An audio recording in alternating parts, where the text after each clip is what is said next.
اب میں آپ کے سامنے ایک حدیث رکھنا چاہتا ہوں، حضور نے کیا فرمایا۔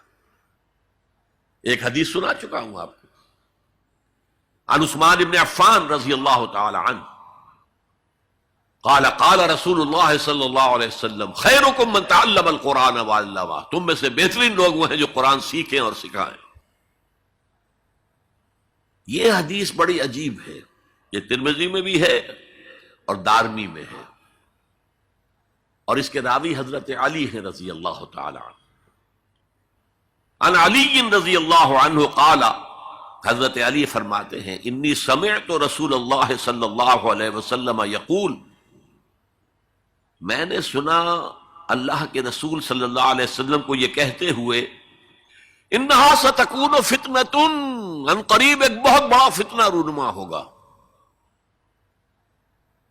حضرت علی فرماتے ہیں قلت، میں نے عرض کیا مل مخرج منہا یا رسول اللہ، اے اللہ کے رسول یہ فرمائیے اس فتنے سے بچنے کا، نکلنے کا راستہ کون سا ہوگا؟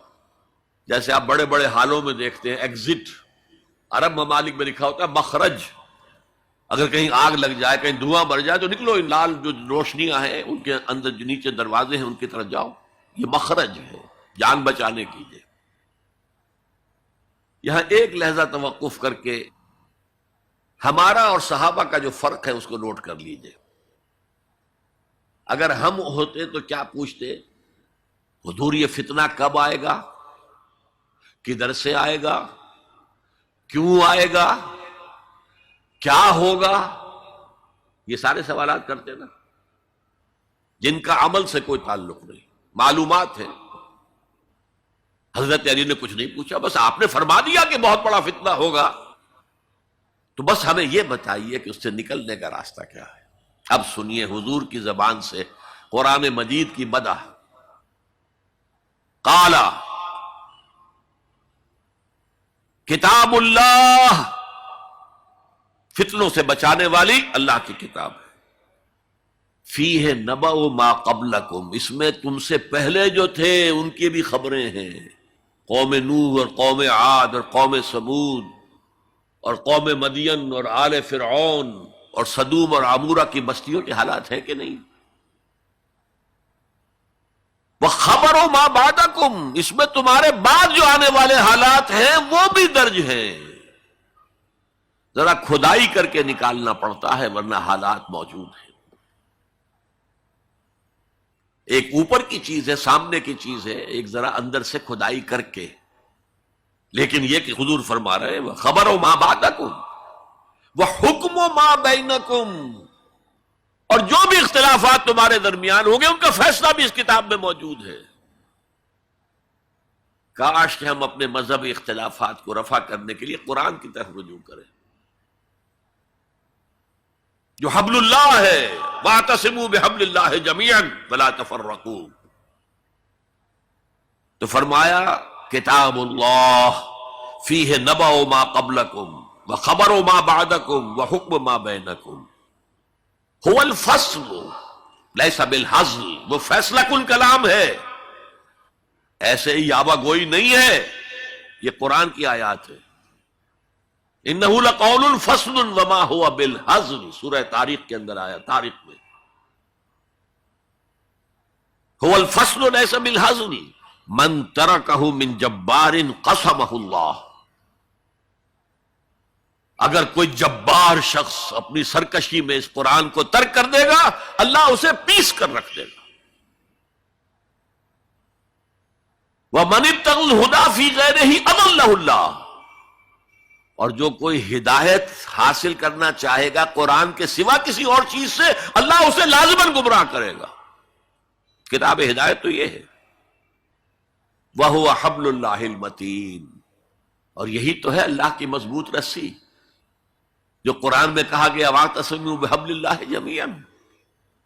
میں نے ایک موقع پر اس آیت کا استہزاء کرتے ہوئے سنا تھا پاکستان کے شہر لاہور میں، جب 1973 یا 74 میں عالم اسلام کی سمٹ کانفرنس ہوئی تھی لاہور میں، تو یہ آیت وَاعْتَصِمُوا بِحَبْلِ اللَّهِ ہر ٹیکسی کے اوپر، ہر رکشہ کے پیچھے لکھی ہوئی ہوتی تھی، اور وہ اس کے بینر لگے ہوئے تھے۔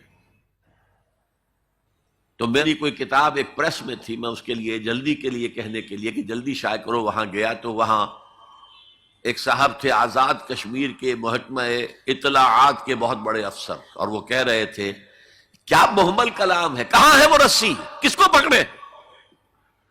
انا للہ و انا الیہ راجعون۔ حضور فرما رہے ہیں هو حبل اللہ المتین، یہ ہے رسی اللہ کی۔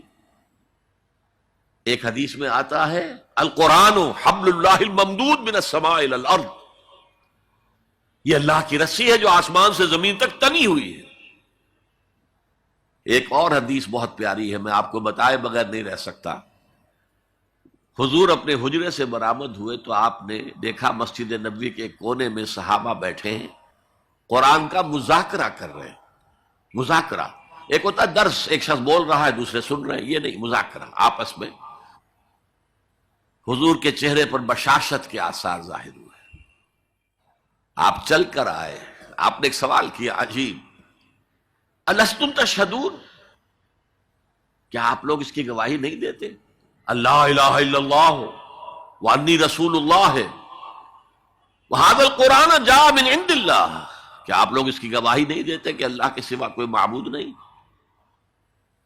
اور میں اللہ کا رسول ہوں اور یہ قرآن اللہ کے پاس سے آیا ہے؟ جواب کیا تھا؟ بلا یا رسول اللہ، بلا یا رسول اللہ، بلا یا رسول اللہ، اللہ کے رسول کیوں نہیں، ہم گواہی دیتے ہیں۔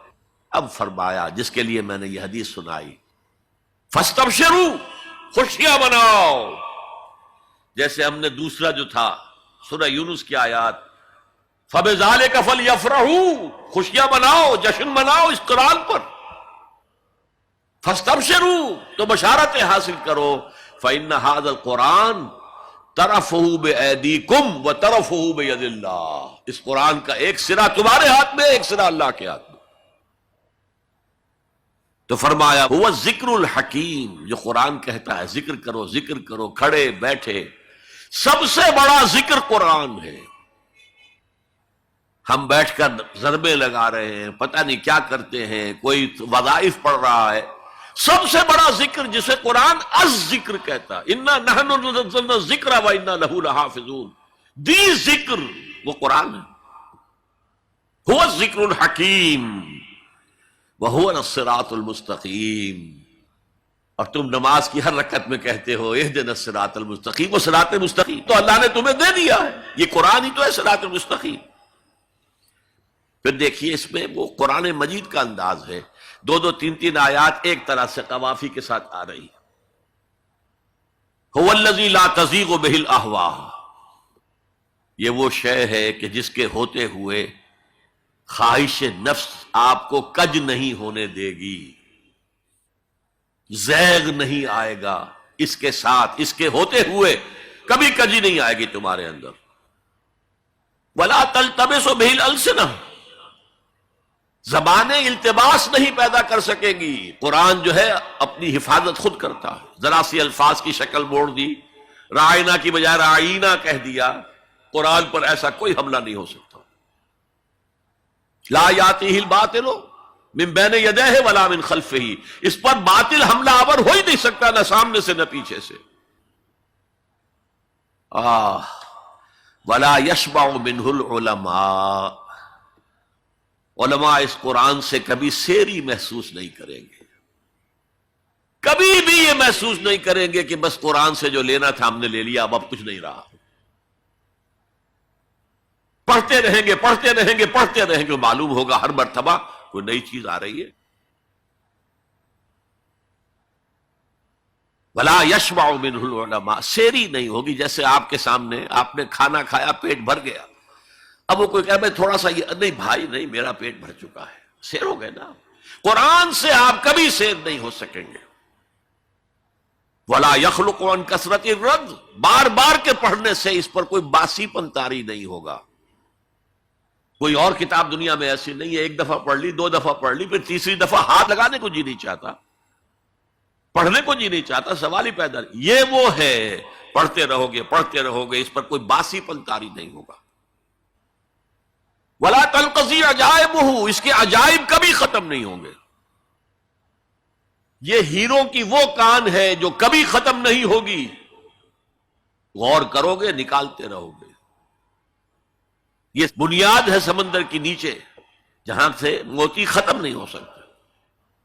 بڑی سے بڑی کان ہیروں کی ایک وقت آتا ہے کہ ختم ہو گئے، ہیرے جو تھے نکالنے تھے نکال لیے. نہیں، لا تنقضی عجائبہ هو الذی لن تنتہی الجن اذ سمعتہ حتی قالوا انا سمعنا قرآنا عجبا یہدی الی الرشد فآمنا بہ. یہ وہ کتاب ہے جسے جیسے ہی جنوں نے سنا فوراً کہا ہم نے آج ایک بہت عمدہ کلام سنا ہے، کتاب سنی ہے، تو ہم تو ایمان لے آئے. ایک دفعہ سنا ہے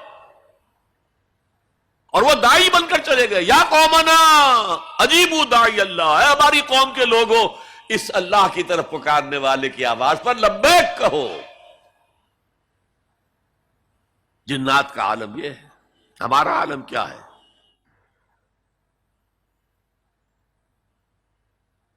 اب 4 جملے جو آئے ہیں وہ اس حدیث کے اندر جو اہم ترین چیز ہے وہ ہے من قال بہ صدقہ. جس نے کوئی بات اس قرآن کی بنیاد پر کہی اس نے سچ کہا. ومن عمل بہ اجر، جس نے اس پر عمل کیا اس کا اجر محفوظ. ومن حکم بہ عدل، اور جس نے اس کی بنیاد پر کوئی فیصلہ کیا اس نے عدل کیا. اور آخری جملہ کاش کہ اس کا مصداق اللہ مجھے بھی اور آپ کو بھی بنا دے. ومن دعا الیہ ہدی الی صراط مستقیم، جو اس قرآن کی طرف لوگوں کو بلائے گا کسی اور کو ہدایت ہو نہ ہو اس کی ہدایت ہو گئی. یہ حدیث ترمذی اور دارمی کی ہے، لیکن اسی حدیث کا ایک ورژن وہ ہے جو طبرانی کی معجم کبیر میں آیا ہے، اور اس میں یہ یوں آئی ہے حضرت جبرائیل نے حضور سے کہا یا محمد صلی اللہ علیہ وسلم امتک بعدک، آپ کے بعد آپ کی امت کا کیا حال ہوگا، کون سہارا ہوگا؟ حضور نے فرمایا مل مخرج منہا یا جبرائیل، اے جبرائیل تم ہی بتاؤ اس مسئلے کا حل کیا ہے، نکلنے کا راستہ کون سا ہے؟ تب حضرت جبرائیل نے یہ ساری حدیث پڑھی. گویا کہ اس کے راوی اول حضرت جبرائیل ہے، راوی ثانی حضور ہے، راوی ثالث حضرت علی ہے رضی اللہ تعالی.